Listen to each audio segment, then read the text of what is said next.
kreatif, wisata petualangan, dan konservasi lingkungan.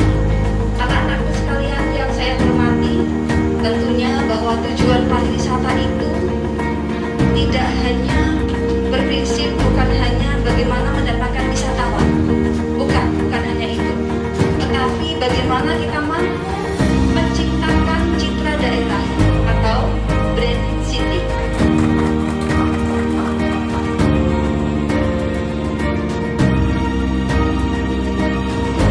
Saya, Darmo Aji Maulana, kali ini mengajak para generasi muda untuk menggerakkan ekonomi kreatif melalui media sosial. Aircraft atau ekonomi kreatif adalah sebuah konsep ekonomi baru yang mengandalkan ide pengetahuan dan sumber daya manusia sebagai tujuan utamanya. Keberadaan tubing atau penyu laut memiliki peran yang sangat penting bagi keberlangsungan ekosistem yang berada di perairan laut. Sudah seharusnya kita menjaga kelestarian keindahan alam.